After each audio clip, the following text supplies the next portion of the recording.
Wonderful people, let us share another video. And firstly, I'd like to share a hint with everyone. It is something that I usually do when I'm listening to my own videos, which I do. Believe it or not, I listen to myself. I usually get the video playing and I would either close my eyes or I would simply just distract eye contact and simply listen to the video. And then after doing that, when I listen to it the second time, then I watch the video. It's very helpful. It really helps you capture a lot of things, because sometimes our attention is distractive and sometimes divided. So that might help you get the best out of this video. This is a very interesting one for me, because today I'm going to speak about yourself. This video is for you. It's for yourself. It's not for anybody else. It's for you alone. It's for you to watch it and for you to listen to. Okay? So, what do I mean when we speak about yourself? I mean you as a person. I mean you as a figure. Okay? But especially because I think there is an importance of people understanding what their role is and what is expected out of them and what they should expect from themselves. I'm sure you already know that I speak in point form. It's just my way of being. I think it's better that way because I can explain to detail.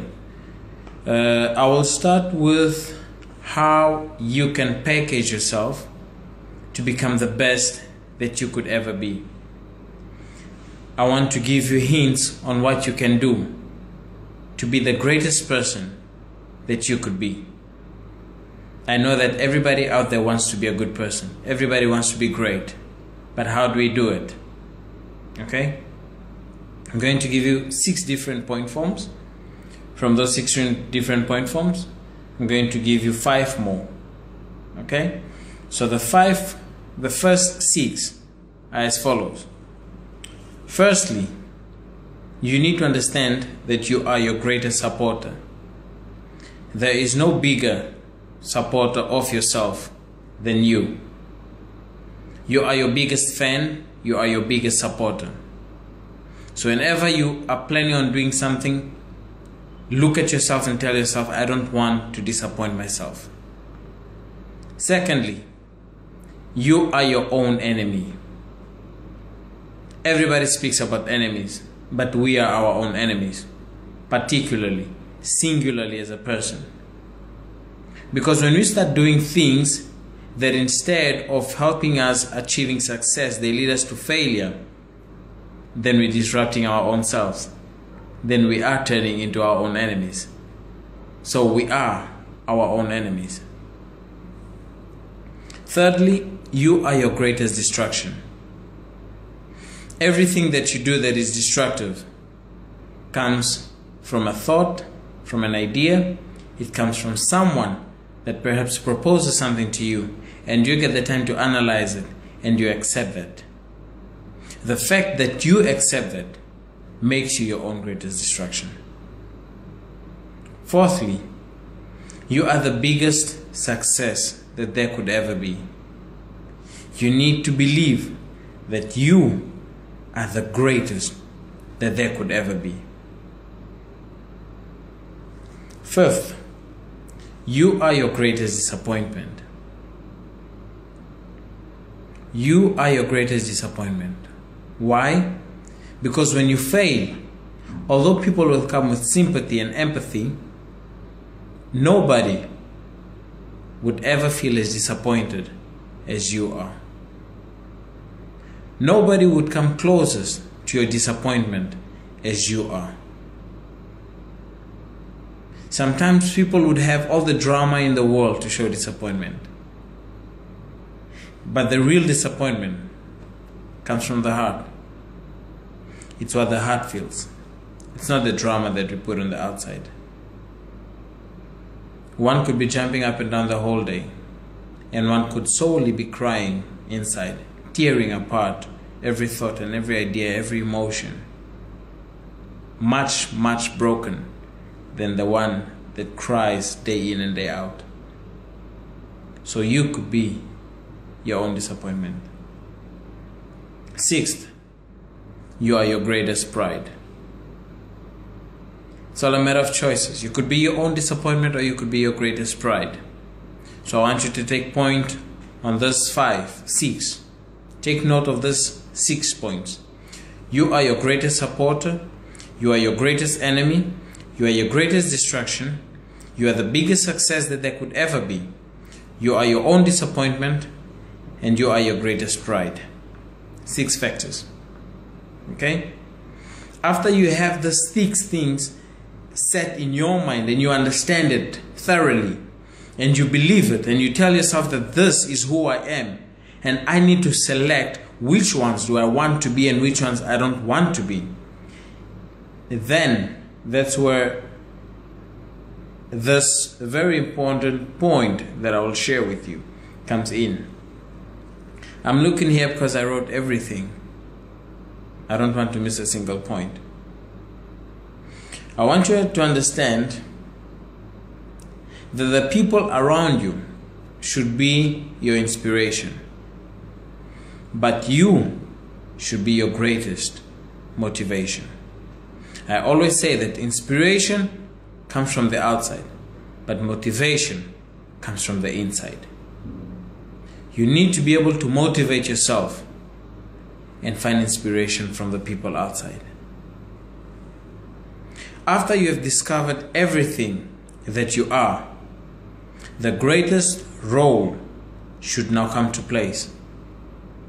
And that greatest role is to be your biggest competitor. There are 5 points, sorry. The first one, always be your biggest competitor. Don't compete with the outside. Don't compete against people. Don't go and look at what people are doing and try and do it. Don't go and try and achieve what someone else has achieved. But instead, set yourself the mark for competition and tell yourself, I am my biggest competition. That way, every race and every success, you will take glory. And for every failure, you will take the shame. And you will work harder for the glory. Secondly, set your bar and set the price. When you set a bar as to where you want to be, you need to set yourself a price and tell yourself that if I want to be here, I need to be able to be earning this. Not in money, I don't mean money, but I mean in moral. I mean in everything, whatever you can think of. Tell yourself that I want to be here, and by this time I want to be earning this. I want to be doing this. I want to be achieving this. Okay? Thirdly, avoid being lured by comfort and well-being. Comfort is the enemy of progress. Once you get too comfortable, you'll take a very comfortable chair and sit on it and believe that now the world has stopped for you. But it hasn't. The world keeps moving. So make sure that you are not lured into these 2 things, comfort and well-being. Always strive to achieve more. Never say it's enough. Always be eager to want more. Fourthly, don't compete with a sleeping competitor. Many people compete with sleeping competitors. What are sleeping competitors? I'll give you an example. One day, I was driving from Namibia to South Africa. And I was driving quite a fast car. And I overtook a guy that was driving a Porsche Cayenne. And I wasn't doing it because of competition. I was just driving. And he kept on pushing to overtake me, but without me knowing. And by the time we stopped at the petrol station, he came to me and he asked, how much are you driving? At what speed are you at? I'm obviously not going to tell you my speed, but I told him, and I said, why do you ask? He said, because I've been trying to catch up with you. Even if he had caught up with me, it wouldn't have disappointed me because I wasn't racing with him. That is where you should take note. That if you are competing with someone that is not aware that they are in a competition, it will hurt you more to lose than hurt them. Because they have set themselves a bar and they are going for it. And if you don't set yourself a bar, you will be one step behind them always. Because you will have to wait until they do the next big thing so that you could go and follow onto that big thing. So don't compete with a sleeping competitor. It's a recipe for failure, disappointment. Point number 5, don't race where there is no race. It relates a lot to point number 4. But the only difference is when there is a race, there is a track. But at times there is no one at the track. And you get yourself into the car and you start racing all alone on that track. There is no race. So whether you're driving 10, 100, there's no difference. Because you're not going to overtake anyone. So what do? You create a race. But when you create a race, that race needs to be against you, yourself. You need to tell yourself that I'm in this race to practice and to make me better, not to win, because there is no one to win against. I'm going to repeat this 5 points, that after you have discovered everything about you, these are the 5 points that you need to exercise to make sure that you set yourself for greatness. Be your biggest competitor. Set your bar and set a price. Avoid being lured by comfort and well-being. Don't compete with a sleeping competitor. And don't race where there is no race. After all of this, I want you to understand that everything that has to do with you is about you. Everything that has to do with you is about you. So before you look onto the sides and think that there is a race that is about someone else, there is a career that is about someone else, there is a degree, there is a bursary, there is a job, there's a business, there's an opportunity that is for someone else, I want you to put yourself in that position and say, this is about me. Because everything that has to do with you is about you. I hope this video has helped you. And I'll try and write this on point form on Facebook and on Twitter. Clearly not on Instagram, but Facebook and Twitter, and I'll try and share with the world. All the best. And try and practice these 5 points that I've given you. It will surely help you. Cheers. Enjoy your day.